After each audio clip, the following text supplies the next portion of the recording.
Almost 2 weeks had passed since I arrived at the Deluxe mansion. I kept myself busy enough. I helped with general chores such as cooking, which I was finally able to do after convincing them. At least I could pretend I had made it to my new job and practice my skills. However, I still had no idea how to break this curse. Seeing images of my wrinkly old self being trapped here forever wasn't helping either.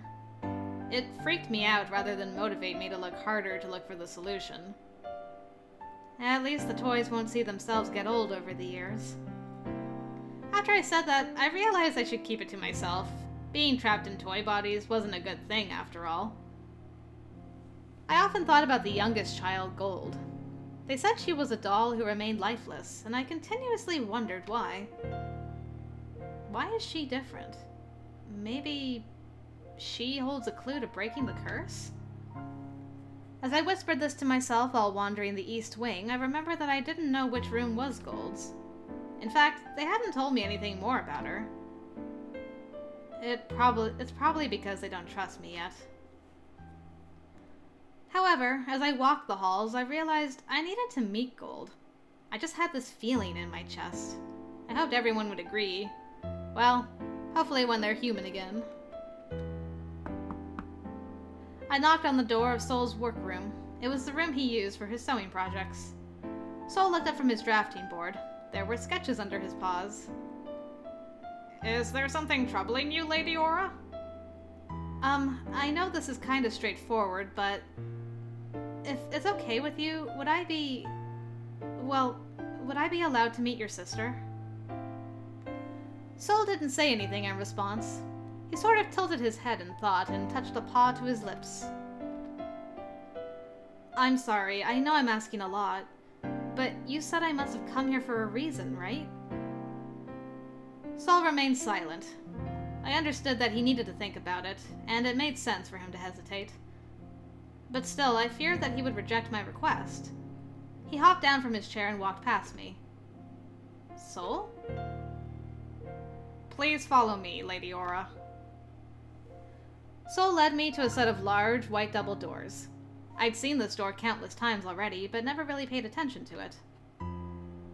He opened it and ushered me inside. Whoa. Beyond the door, on a velvet settee, sat the most beautiful doll I'd ever seen.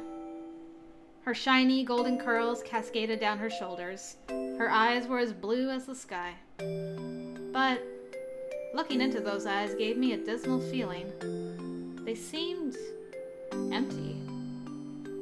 This is my sister, Gold. She's beautiful. Indeed. Soul hesitated and then looked up at me. I apologize for not introducing you sooner. It's just that Gold is very precious to us. We want to protect her at all costs. I hope you won't be offended by this. I shook my head and smiled at him. Don't worry, I understand. Will the others be okay with this? They won't question my decision, but I don't think it would be an issue with anyone. Except Royal. We've been discussing whether to introduce you to Gold for some time. Aura! A girl's voice called to me. I whipped my head around, but there was no one there except for Soul and I. Did you hear that? Hear what? Someone called my name. Soul gave me a concerned look as I continued to glance about the room. I didn't hear anything at all. Feeling apprehensive, I instinctively reached for my locket and squeezed it for reassurance. It was impossibly warm. My vision blurred and the world around me began to spin. I heard Soul's voice yelling my name, but it faded to silence as I collapsed into darkness. My heart. I heard that sweet, melancholic voice again, but I didn't understand what it was talking about. Something about a heart. I don't know how long I was out. The darkness seemed to stretch on forever. I tried to open my eyes, but I would immediately close them when pain throbbed at my temples. I cringed. What just happened to me? Lady Aura! I felt a warm hand touch my forehead. The sensation was strange, especially since I was in a house with only toys. Lady Aura, are you all right? That voice was familiar, so soft and gentle. Soul? I opened my eyes this time. My head was resting on someone's lap.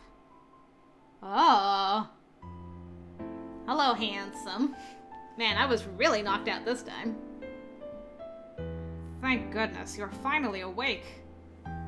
I stared up at the face of a blonde prince hovering over me, concern spread over his handsome features, and his beautiful green eyelashes. His hair was a sunshine yellow, and his eyes the color of jade. How are you feeling? I tried to get away from this strange person, but my headache shot up to an excruciating level, and I felt the dizziness return. The prince eased me back down. Please, lie still for a little longer. You hit your head rather hard when you fell a while ago. It was my fault for not being able to help you. For that, I deeply apologize, my lady. Who are you? I didn't understand why there was a human here. Only toys lived in the deluxe mansion now. His face was kind, but I couldn't help feeling scared. It is me, Soul. Your Soul? Wow. Man, so bright. The smile he showed me was so gentle. Strange as it sounded, I believed it was Soul because of that smile. Just how hard did I hit my head? It came as a surprise to me as well. Everything happened so fast, I did not know how to explain it. Wait, if you're back to being a human, then the others are human again as well, but... His gaze shifted to where Gold was sitting. She hadn't moved, still a lifeless doll. We thought the curse had finally ended, but... Wait, so the curse lifted, everyone came in running saying, the curse has been lifted. They all had a powwow. While I was just like knocked out on the floor, and then they all left. And then they're like, Soul, you deal with her. It's like, okay, I'll wait till she wakes up whenever. Won't move her to like a bed or anything. Hearing the soft disappointment in his voice made my chest feel tight.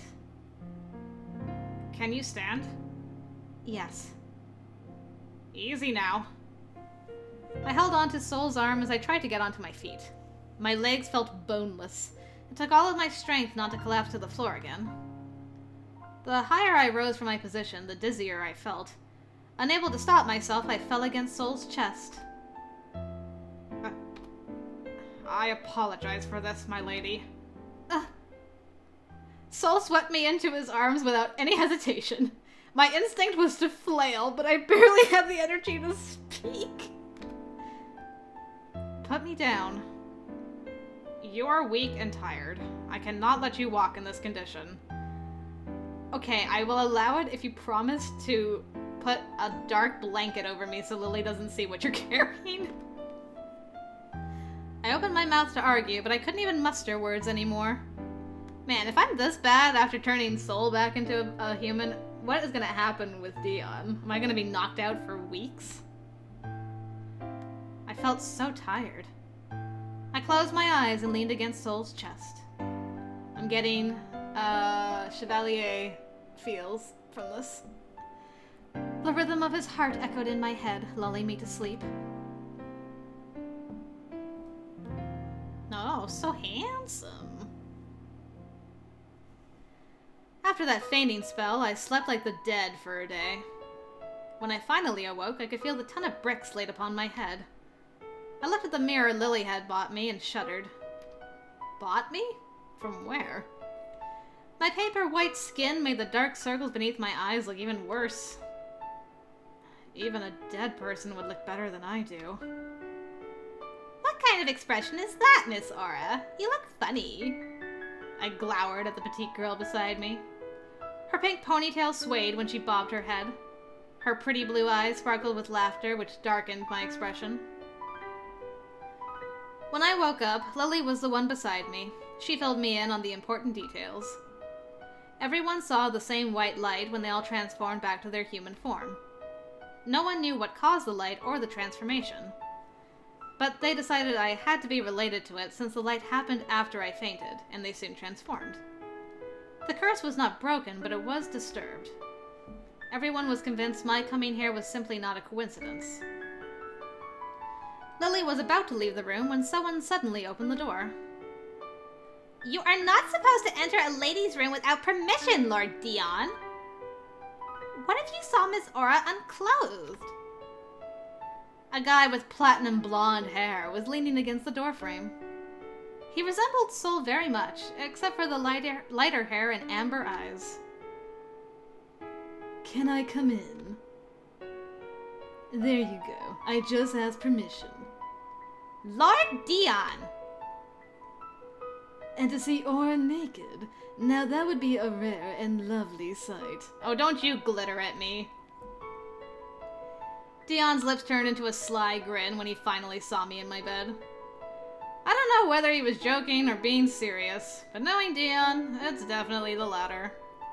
I gave him a stern glare, but that didn't stop the blush burning in my cheeks. That is not something a gentleman would say. Huh. Lillie sighed with exasperation at Deon's unrelenting grin. It looked like she wanted to say more, but given Deon's stubbornness, she probably thought there was little she could do. I had better go and help Miss Maria now.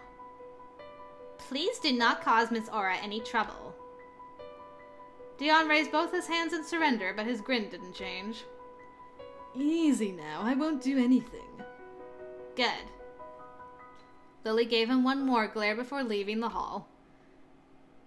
Deon shrugged and wandered into my room. Oh boy, how's this gonna go? That was a rather interesting conversion. There are consequences to seeing me naked, though. You'll no doubt suffer permanent blindness. I don't mind being blind forever, knowing that the last thing I've seen is something so beautiful. Alright, you know what? I give you that one. That was hella smooth. A deep blush covered my face, and I glared at him. Pervert. I'm glad that you're alright. My brother has been so worried about you, you know. Really? Yeah. I'm sure he'll be here in 3, 2... As Deon counted, the sound of soft but rapid footsteps came hurrying down the hall. Sol stumbled in and stood beside Deon, bending down to try and catch his breath. What were you told? And 1. My lady. Sol huffed between words, pressing his hand to his chest as he regained his breath. You are finally awake. I gave Sol a worried look. Are you alright, Sol? I should be the one asking you that, my lady. I came as soon as I found out you were awake. Deon leaned one arm against the wall and whistled a low sound. You seem more worried than usual, Sol. How suspicious. Sol blushed at the smirk Deon wore with pride. Stop that, brother. As usual, it is really fun watching my little brother get flustered. Little brother. It took me a moment to remember that Deon was the oldest son. It didn't help that Deon was a few inches shorter, and Sol behaved with a greater air of maturity. When they stood together, it was easy to forget who was the eldest. Oh, this is probably Royal. So noisy. Can't you keep your voice down, Deon? It's still so early in the morning. Yeah! A third male came in from the hall, and then I forgot all about these guys. As he walked in, his dark skin and piercing silver eyes were revealed, which seemed even more dangerous when combined with the annoyed look on his face. And this must be Royal. What's your problem, old man? It's not like anyone can hear me anyway. There are plenty of animals who would disagree. Deon smirked at Royal and swung his hand in a dismissive wave. And since when did you become so friendly with animals? Since realizing they're higher beings than you and deserve the respect. Damn. Royal certainly didn't fit the butler role when he spoke to Deon, a deluxe son, in such a manner. I guess 7 years as teddy bears changed their relationship. Or maybe they were always close enough to argue this way. They did kind of grow up together. So you're like the king of the forest now, Papa Bear. Ooh, I flinched at that nickname, having forgotten about it after my sleeping spell. Royal shot me a glare and I immediately faced the floor. I didn't say it! How mature, Deon. Why, thank you. I shifted uncomfortably on my bed, lifting my head a little. I wasn't bothered too much about it. But they were arguing in my room, which seemed improper, even if I was only a guest in the house. I think Sol realized my discomfort because he stepped between Sol and Deon. He looked displeased, though it didn't diminish the gentleness of his features. Gentlemen, Aura is a lady and our guest. Please show some restraint and respect. I saw Royal wince, but he didn't show much remorse. I have no time for idiots like him. Chastened, Royal shot Deon a glare and left. In a hurry. I thought he looked a little sulky at being told off, but it might have been my imagination. Royal's still a grumpy old bear.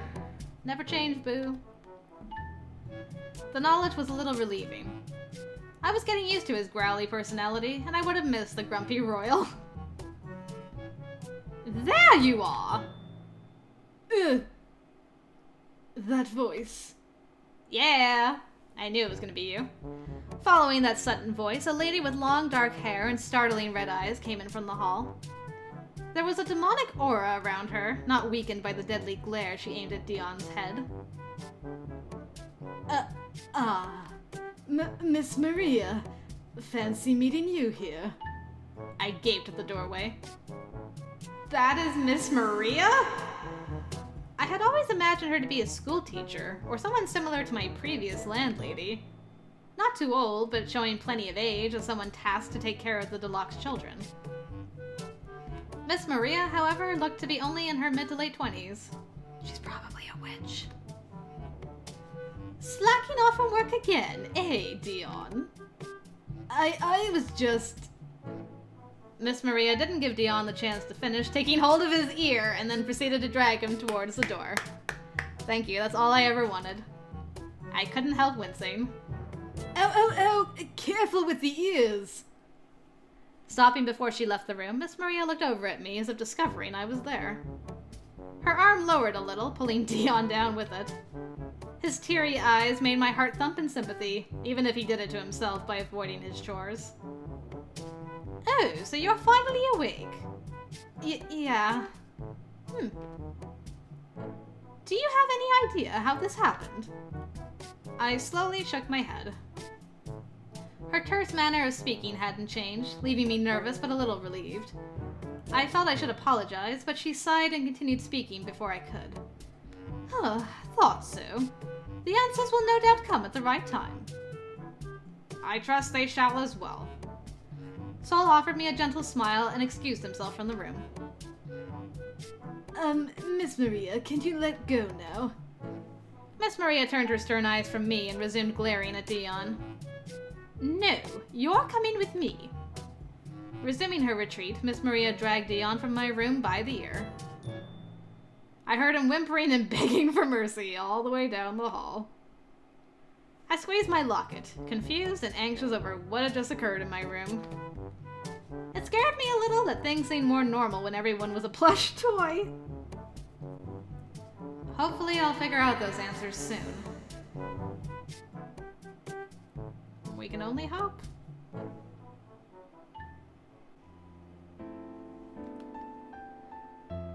A few days have passed since then. I walked to the garden just as the sun came out from behind the clouds and showered the mansion with warmth. It was a welcome change to the gray skies I had seen since waking up. My hopes for answers were still unfulfilled. I still didn't know why Gold was the only one who remained a doll. I was still caught up in a curse I never expected, so I needed some fresh air and sunshine. As I walked around, I noticed Lillie hiding behind one of the trees. She was peeking around the trunk and occasionally ducking behind it again. Oh no. As if she were secretly watching something. Or someone. Yeah, or rather, someone. I already have an idea who that someone is. I should...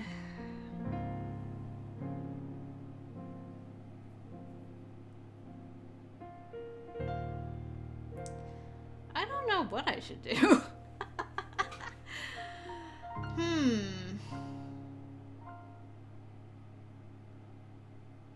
I feel like we're going to have to deal with Lillie. Not deal. Not like we gotta deal with that girl, but I mean we gotta like talk things out and come to some kind of have a discussion about everything. So maybe I should be ignoring her for now and then fixing stuff in the best ending or something. However, Lily's affairs were none of my business. Sip tea. And I had my own thoughts that needed my attention.